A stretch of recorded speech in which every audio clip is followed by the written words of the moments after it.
Hello friend, nizeye ko mumeze neza aho muherereye mu bice bigiye bitandukanye by'isi. Aba APR nibiburira 11 beza bahabya ikipe ya Rayon Sport. Indi nkuru nziza ubungubu itugezeho aka kanya nuko ikipe ya APR FC rwose igiye kuba yakora impinduka zigiye zitandukanye, aho ubungubu inzira ari nyabagendwa ziri kugendwa na benshi cyane ku bakunzi b'ikipe ya APR FC. Andi makuru kandi tubafitiye tayari iyi kipe ya APR FC ikaba yarakoze amateka akomeye cyane, aho yazanye intwaro karahabutaka zikomeye cyane zo kuba atitiza mukeba ndetse n'andi makipe yose agiye atandukanye abarirwa mu gihugu cy'u Rwanda. Nimba ushaka kubana natwe mu makuru tugenda tukugezaho umunsi ku munsi, mudushigikira mukanda subscribe, like, share and comment, ndetse kandi ukibuka no gukanda ku nzogera kugira ngo tuzabane nawe byiteka mu makuru tugenda tukugezaho umunsi ku munsi. N'ubwino TV7 ibagezaho amakuru yizewe kandi azira ibihuha mu makuru y'imikino mu kipe mukunda mwese ariyo kipe ya APR FC. Hejuru cyane turayemera, nawe koko nimba uyemera turaza kureba rero uko uyemera, nibyo biratwereka ko nawe ukunda iyi kipe yacu. Tayari rero reka tubazane neza mu makuru tubasesengurire ku bwino tuvanye mu kipe ya APR FC.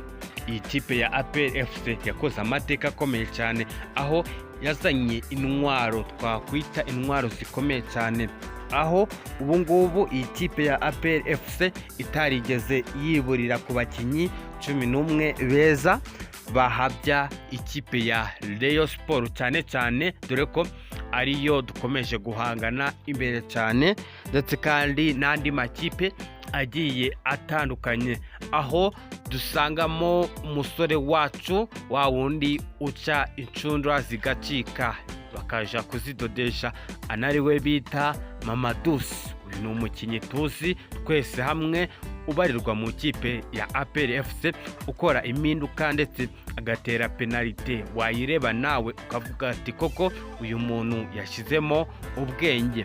Tukaza kugaruka ku musore wacu bita Nigena Clement, uyu nawe rwose akaba ariwe mukinnyi nawe twemera. Hakaza gukurikiraho niyo mugabo Jean Claude, uyu ni kapiteni, akaba ariwe rwose ukubita, noneho nawe agaca incundura, dore ko yahuye n'umusore wacu Mamadusi, bafatanya kurwana urugamba ruzabera mu kipe ya APR FC. Hakaza gukurikiraho umusore wacu bakunze kwita Kwitonda Alibaka, uyu nawe rwose ni umukinnyi twemera cyane imbere mu mikino, haba mu mikino isanzwe aho hose agenda yigaragaza mu mikino yagiye itandukanye. Hakaza gukurikiraho kandi uwo bita Ruboneka Jean Bosco, n'uyu nawe rwose nawe nakagaruka ahakubita match, ukabona rwose ibintu biragenda neza. Kaza n'undi mukinyi ikipe yaguze harimo Dauda, uyu nawe rwose akora ibintu abafana bakishima. Kaza gukurikiraho uwo bise Paveri, uyu nawe rwose ndakeka ko nta mufana utamwemera ubarizwa mu kipe ya APR FC. Ndetse kandi hakaza gukurikiraho Byiringiro Gilbert, uyu nawe akaba yaraje gukora agatangaza igihe yamwenyuzaga igitego cya mbere hariya muri stade Amahoro, dore ko ari we wafunguriye abakinnyi bose iyi stade mu gutsindamo igitego cya mbere cyanditswe no mu mateka kugeza na n'ubu ngubu, kikaba kikibarizwa ku kipe ya APR FC.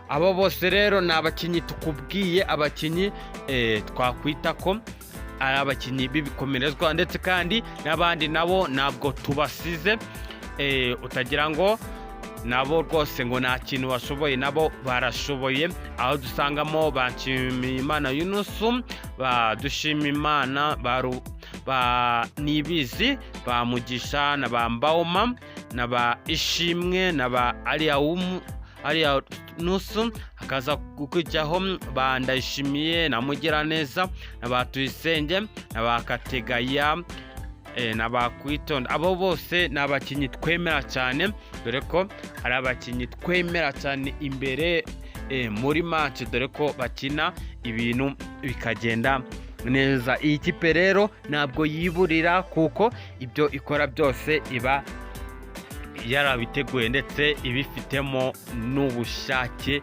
bwimbitse. N'ubwino TV7 ibagezaho amakuru yizewe kandi azira ibihuha mu makuru ibiri kubera mu gihugu ndetse no hanze y'igihugu, cyane cyane mu kipe ya APR FC, ubundi tukikomeza mu makuru agiye atandukanye.